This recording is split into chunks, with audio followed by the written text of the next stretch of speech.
Hey there guys, so in this video I'm going to be talking about the types of people who should not be investing. Now I know that probably seems counterintuitive to my channel because I talk all about investing and I do my very best to try and encourage people to get into it in order to secure their financial futures. However, I have realized that in recent months there is a lot of noise on social media about investing, and there are lots of scams out there. There are lots of people who are giving false information, who are selling false dreams, and unfortunately people are losing the grip on realities when it comes to investing. And so this video is particularly for people who are really new to investing. So if you're a new investor, you want to get involved, that's great. I encourage you to do it. But you need to make sure that you have these things in place first, or you have these mindsets sorted out and aligned before you start investing. So if you are new to my channel, then hey, welcome. Check out this video linked above if you want to know a little bit more about me and this channel. And again, if you're returning, then it's great to see you. And as always, write me some comments down below. I love to engage with you guys. So let's get into point number one. So the first point that we need to touch on is do not invest if you've got a lot of debt.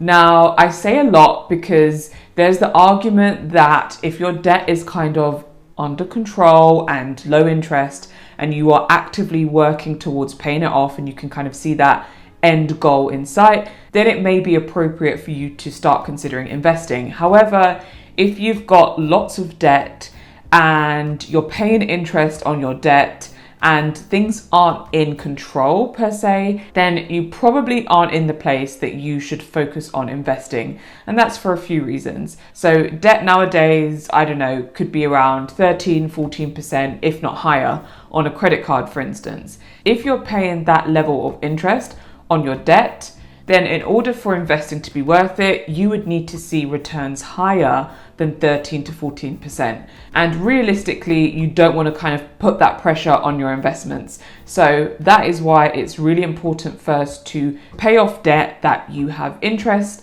but also the goal is really to become debt free. When it comes to investing, the goal isn't that you have loads of debt and you invest. The goal is to pay down that debt and then eventually invest more. So it is about a mindset, but it's also about the logistics of how much are you paying in interest. And if it's 0%, then maybe you can consider investing. But if it's anything above maybe 4 or 5%, then it's probably not worth your while to invest. The second point you need to consider before investing is making sure that you have an emergency fund in place. I know that this may get old and emergency funds are talked about a lot, but really guys, it's just so essential when it comes to investing, because what can happen is if you invest money and then you have an emergency come up and you don't have an emergency fund, you will need to sell those investments whether you're at a profit or a loss. And that is not a good place to be. So having an emergency fund just means that when something comes up unexpected, you have cash that's sitting in an account or wherever it is that you can access to pay for that emergency without ever touching your investments. And that's always the goal. The goal is you don't need to touch your investments unless it's time. But to sell your investments to pay for an emergency, it's just not it. The third point that you need to consider is if you're trying to access that money within investments in the next 5 years, you probably shouldn't be investing. And that's because the sweet spot with investing is 5 years or more. And so 5 years, even though it's not bulletproof, 5 years is that sweet spot where you've given your investments enough time to grow and kind of go through the fluctuations in the market. Within 1 year or 2 years, that's not enough time. So if you're thinking, oh yeah, I'm going to invest because a year from now I would have made all this money and I can take it out and go on a big holiday, then investing is not really what you need to be considering, because again, with investing, it's a long-term horizon, 5 years minimum, preferably at least 10 years. The fourth thing that I want to touch on is you do not need to be investing if you panic when you see that your account is in negative. So if you're investing your money and you check your apps every day or whatever it is, that's fine. But if you panic when you see that it's in red and you're thinking, oh my God, maybe I should sell. What should I do? You have not realized that loss. It's just a number on the screen at that point. If you were to sell your investments at that point, then yes, you've lost money. But if you leave it and you wait until it goes into the green again and it's in the positive, then at that point, you're in a better situation. The fifth reason why I would say that you don't need to be investing is if you're only interested in the hype stocks. So again, of course, social media is the reason why I'm kind of creating this video, and I see so many things about different hype stocks and get in now. Are you going to buy this stock? Have you seen this? Oh, it's on the up. You should get in now. And I'm like, no. This is not the time to get in. Personally, for me, if there is a company or a stock that is currently booming and trending and just, everybody's talking about it, for me, I'm not interested in investing in it. And that's because it already is probably overvalued to a certain extent, because lots of people are throwing their money into this investment, whether that stock or that share is worth that money or not.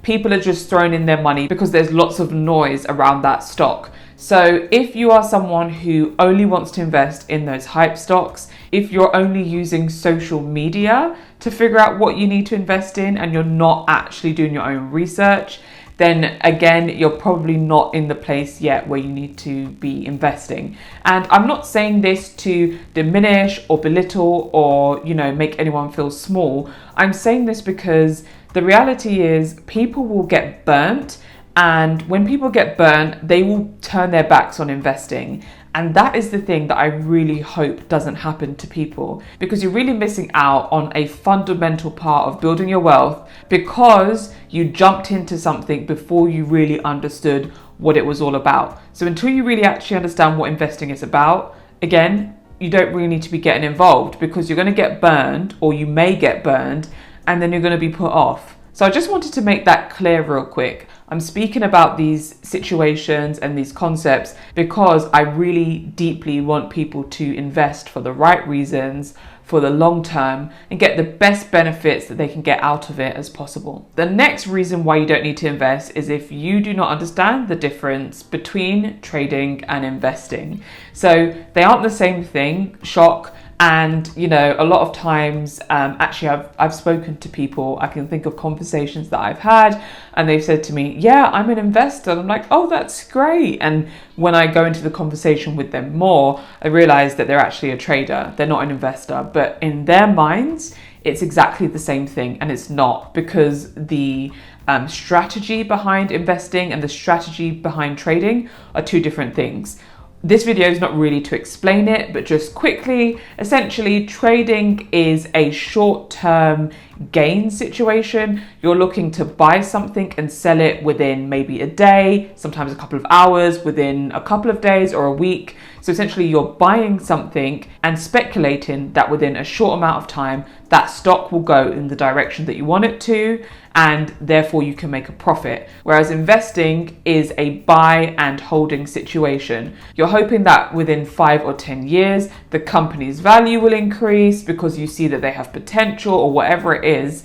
You're looking over a long-term horizon, and you're first looking at maybe the fundamentals of a company, and you can think, yeah, I can see how they could grow over the next 5, 10, 15 years. So really understanding the difference between trading and investing is really important before you start investing. If you think they are the same thing, and you do something as stupid as I did a couple of years ago and got involved in CFDs because I thought it was investing, I had no business messing with CFDs. And as a result, I lost a lot of money. I learned the difference over time, and I didn't turn my back on investing, thankfully. But for some people who get burnt from trading, again, they just paint it all with the same brush and they just end up turning their back on investing, unfortunately. The seventh thing to consider before investing is your why behind investing. And I say this because investing, again, is a long-term mindset. So the goal really is that investing becomes a part of your lifestyle. So most of us aren't fortunate enough to get like a lump sum of money that comes to us. And so therefore we have to invest on a monthly basis or whenever we get paid.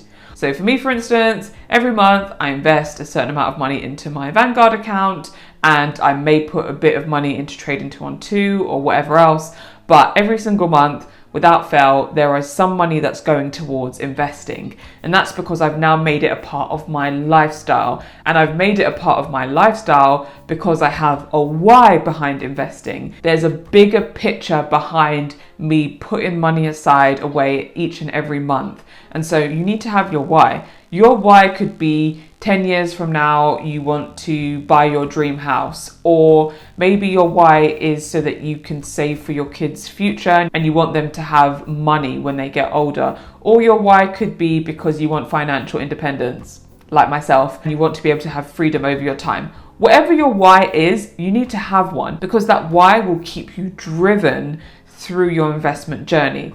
So you'll never get to that stage where you think, oh man, why am I investing? Why am I doing this again? Because you'll already know why you're doing it, and you'll want to continue because you have a why that you're passionate about and that is important to you. And the 8th and final thing that you should not invest if you don't have basic financial literacy.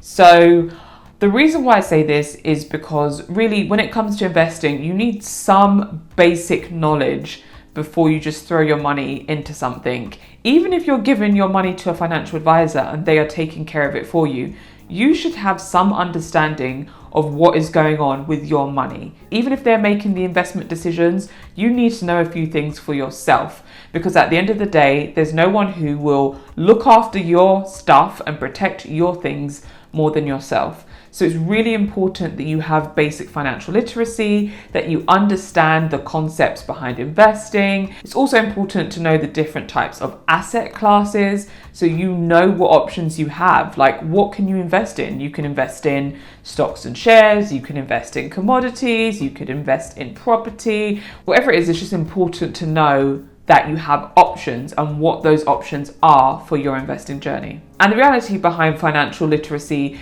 is it's not just important for investing, it's just important for your everyday general life. The more you increase your financial literacy, the better impact you're going to see on your financial health in your life. And it won't just impact your investing, it will impact your spending, your budgeting, your saving, your debt management, all of that. It will have an impact on it and ultimately get you to a better place financially, whether that is investing or not investing. I really hope that you have enjoyed this video, and if you're a beginner investor, I hope that this video does not discourage you, but encourages you to think about the things that you need to consider and get in order before you start investing. And this will just give you a greater chance of investing for the long term, of making it a lifestyle and not turning your back on investing because you've got burnt. And if you are someone who is on social media and you're just sharing incorrect information about investing and you're selling people a false dream,